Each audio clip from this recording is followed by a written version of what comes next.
Hey everybody, you're here with Mr. Yi. I'm here in the science classroom on a lovely day off for all of you, but a day on for me, which I guess is great. So we're going to talk about right now, can all be found on page 75, which is all about soil loss and damage, okay? Soil loss and damage, okay? So basically, we have an essential question we need to sort of answer, which is going to be what reduces or lowers, right? What reduces, and in case this word is confusing for you, or lowers the value, how much it's worth um, for growing food or money. They're kind of the same, right? The value of soil. Okay? Okay? What reduces the value of soil?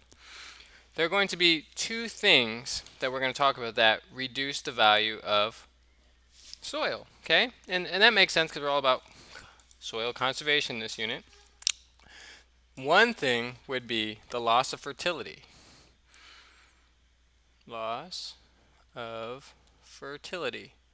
That's an F, guys. All right, fertility. And what I mean fertility is how much the soil is able to grow more plants. So let's say you grew, I don't know, corn on a field, and by the third year you've grown that corn, it is no longer growing corn. That means that soil has lost fertility, which makes it less valuable financially or even just for us to even be able to use. Another way that the value of soil is reduced is actually by the loss of topsoil, okay? And um, and we all know what topsoil has inside of it, if we remember from the last unit. Topsoil contains humus, right? Humus from dead organisms, from the scat, which is the poop of dead organisms.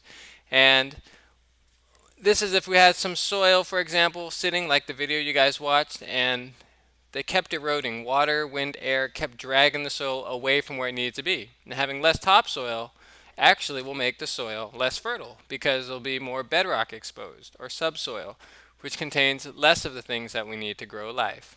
Okay?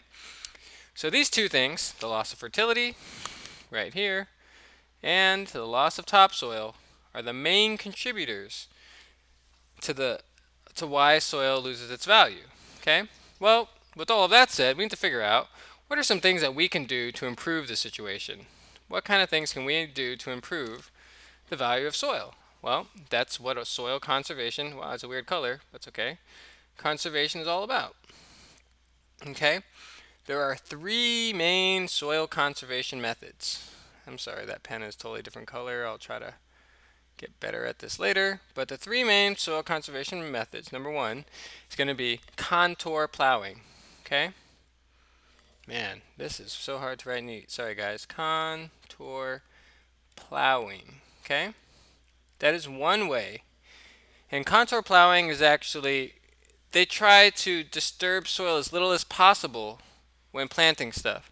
And what they do is they actually kind of make little ridges in their farming, okay? Another way that they try to do that is in conservation. It's called conservation plowing. Whoop. In conservation plowing, it's very similar to the video you guys watched over Thanksgiving, okay? And that would be leaving the same old, corn stalks from last year on the land and having that help with erosion, which is basically what you guys saw in the video where they had the boxes and the different stuff.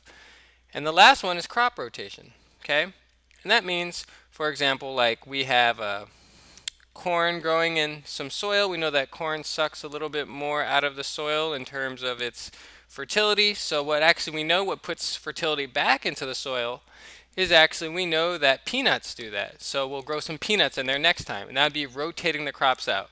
We're actually going to go over all these soil conservation things before you watch this lecture, which is kind of neat. But I hope that this helps you and that you really, really, really learn from these two things. What reduces the value of soil real quick is on page 75, and this soil conservation thing is on page 77 if you want to follow along or read more about it. Okay, guys, see ya.